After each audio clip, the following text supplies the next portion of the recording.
Hey guys, welcome back to my channel. So this is a part 3 of the secret life of a previously married Nigerian woman. This is part 3. Guys, there's a whole lot to learn from this. Like there's a whole lot to unpack. I'm just trying not to allow the video to get so long. You need to watch part 1 and part 2. There's a reason why you need to watch so that you understand where the story is going and what the story is the way it is. And what she's saying speaks to more than half of Nigerian women's reality. And I'm not even kidding you. So you need to watch it. Let's continue for those of you that are up to date. Wanted without realizing that that's what I was doing. It just happened slowly over time, and I didn't realize how much I had lost pieces of myself.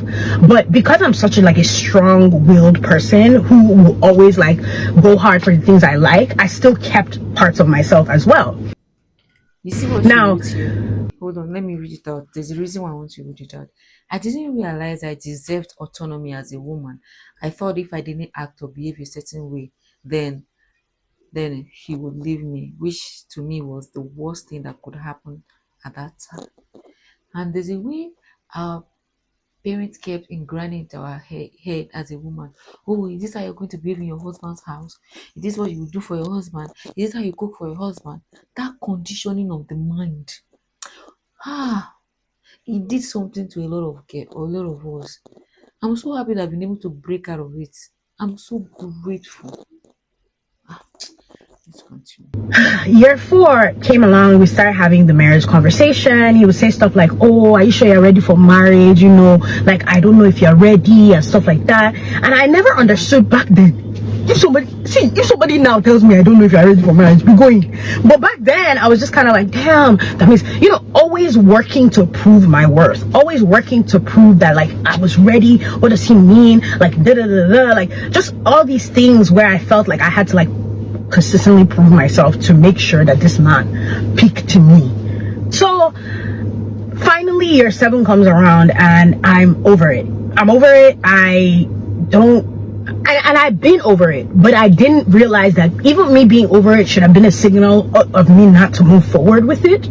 But again, I didn't get to the depth of why I was over it. You know what I mean? I didn't get to that because there was so much going on. I was having fun. I was meeting all these new friends. I was now becoming, popular online.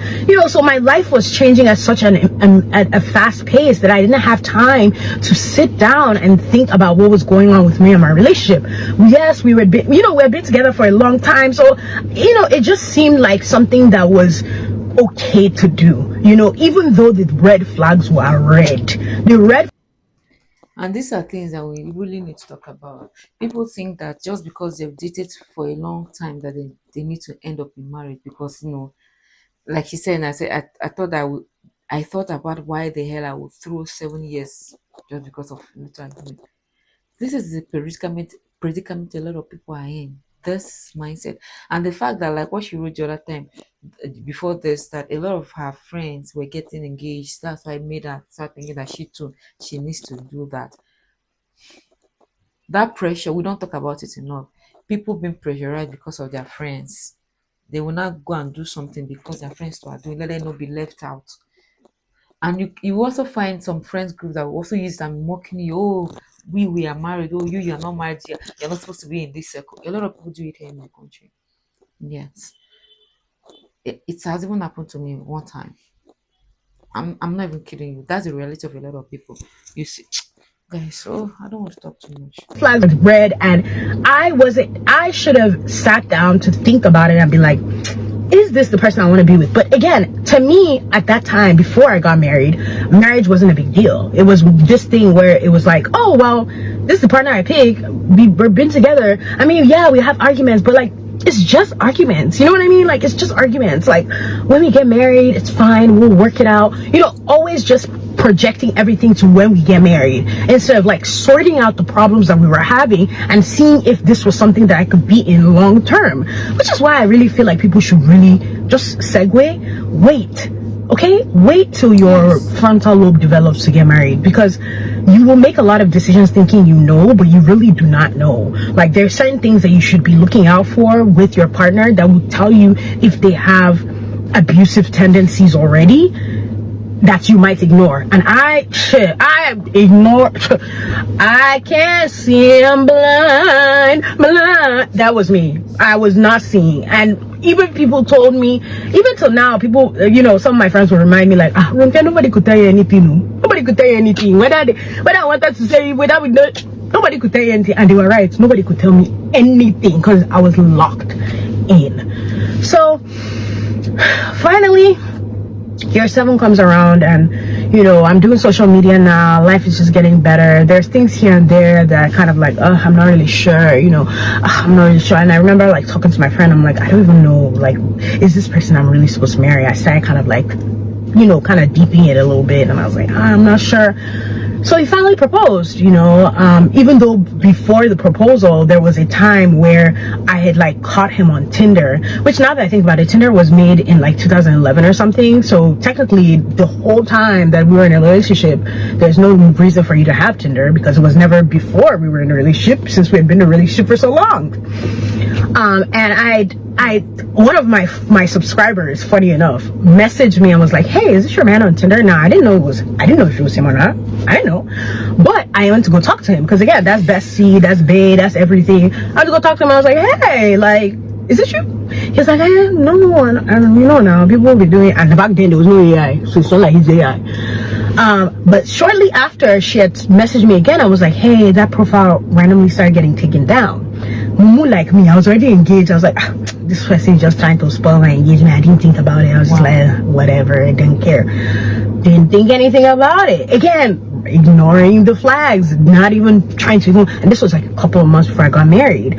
So I was just kind of like, I beg, I don't care. Which one is I beg, I don't care? This is your future you're talking about, I don't care. Anyway, so ended up getting married. You guys know the whole wedding, it was amazing, but also most people who are in my life right now ended up not coming, because even though I really enjoyed having literally the fairy tale princess wedding of my dreams, I started realizing quickly, especially at the wedding, that like, who are these people around me?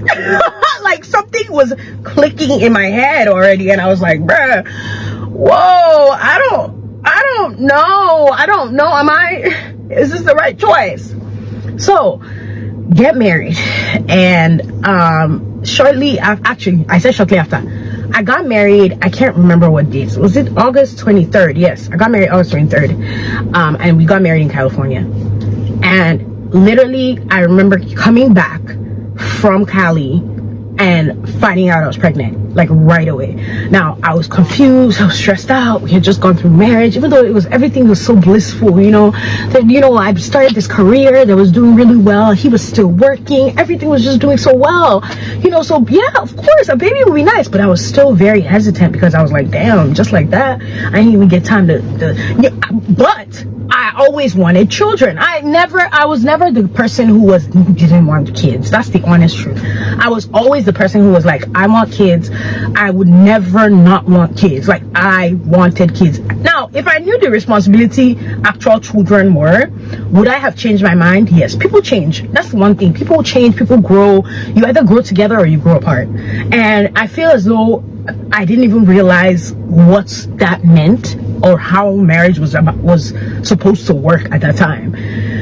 Now, I found out I was pregnant literally a week, not even up to a week, 2 days after I came back from getting married. So I was very anxious, very confused, even though I knew that we were already trying to have a baby because I wanted a kid. I had assumed that because I had irregular periods that I was going to have problems with infertility. How I got that 2 plus 2, just don't ask me questions, okay? I don't know the things that I used to be thinking. I don't. Oh my god, I can totally relate to it. How you just come up with this out. You hear somebody saying something, you take their word for it, thinking that that's the reality, that's how it should be. When I tell you that a lot of this video is making me think a lot, like deep. A lot of people, this is their reality, and I'm not even kidding you. Just that we don't even talk. This is part of our world. We don't talk. So I end up being like, all right, you know what? It's mommy time. I tell a couple of my friends, I'm like, oh my God, I'm pregnant. La, la, la. Yeah, I had a miscarriage. Yep. The baby said, fetus deletus. Yep. And that was horrific because I didn't even know what was going on. I just wake up one morning and I'm bleeding. And I'm like, bro, what is happening? I didn't know that I was losing the baby and it was like 10 weeks old. And it was just so sad. It was such a sad experience. I think that was like really where there's a lot of stress that started being placed on me because I started thinking that I was probably going to go on an infertility journey without really even wanting to. And at that time, I was still on social media. Nobody even knew. Nobody knew that I was having a miscarriage. I even remember, I think I even posted like the day before or the day after. Because for me, social media was different back then. I was literally a beauty influencer. I didn't really used to talk too much about what was going on with me. I might mention here and there like, oh, I'm just being stressed. Maybe when we're having super huge arguments, because we always argued throughout the whole relationship. It was a very tumultuous relationship. It was never a straightforward, healthy relationship. It was always toxic. But I had been so used to ameliorating. And see what she wrote here. I also didn't think it was important to talk about because I had put our relationship on a pedestal in my mind, especially because we were known online. I didn't want to mess up that reputation. Wow. So how many people, all these couples online, how many of them might be going through stuff like this and they can't talk about it because they don't want people to perceive them in a different light? And like dealing with the relationship that on the outside it looked great, but on the inside there were a lot of cracks that did not get fixed before we got married. So after the miscarriage, it was really hard on me. And, I still, went on and I started kind of losing friends as well because, life changes and I just didn't know who to trust. It just seemed like, now we were married, things had changed so much. So finally I got pregnant again. Now, I'm not gonna lie, before I got pregnant again, I think I went through a little bit of depression from the miscarriage because I started really equating it to my worth. I started equating it to how I am as a woman and, just so many things. It was just not a time that I could feel, that I felt as though I was like myself. Then I end up going and now I'm pregnant again. Now, that was Amari's pregnancy. No, I have a 6-year-old now. His name is Amari. That was Amari's pregnancy. I think of all the times of our relationship, that was actually where things started breaking the most. We have been hanging out with friends all the time and things like that, but pregnancy brought out a different side of me because I was extremely clingy. I really wanted, and I still used to vlog. I don't know if you guys followed me when I used to kind of vlog here and there. I don't think I vlogged a lot when I was pregnant with Amari because I didn't really announce that I was pregnant until like later. But I would just, be there but I started kind of getting a little depressed because, he would not be home and I just kind of started feeling as though like my needs were not getting met. And there would be arguments here and there. Like, I remember we went on a baby moon, and honestly, till today, I still love that baby moon. It was such a fun time. I actually did a whole baby moon vlog. If you were there, you were there. It was a move. But we argued, like, almost every day of that vacation. And most of the arguments were like, why are you taking pictures of the vacation? Like, you shouldn't be taking pictures, all these things. And I was How would you be married to a social media person and you expect the person not to take pictures about a vacation?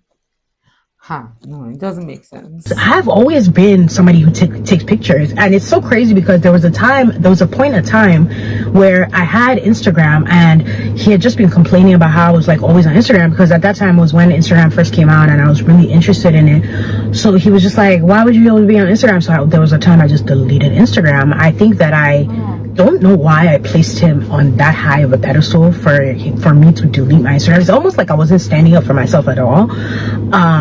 And I know he wanted without realizing that that's what I was. Oh, this one is it has finished again. Guys, we'll continue in part 4. I think that's the final part.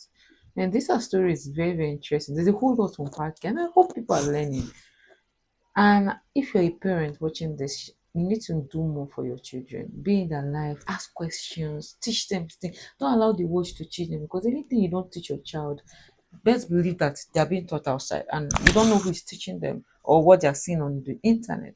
Most parents now, the internet is not the one training their children. Oh, man. Well, guys, I've seen it before. Let me show you guys this handcrafted tie and dye shirts. It's so lovely. It's one of my favorite thing. Let me show you another. So this comes in blue and white.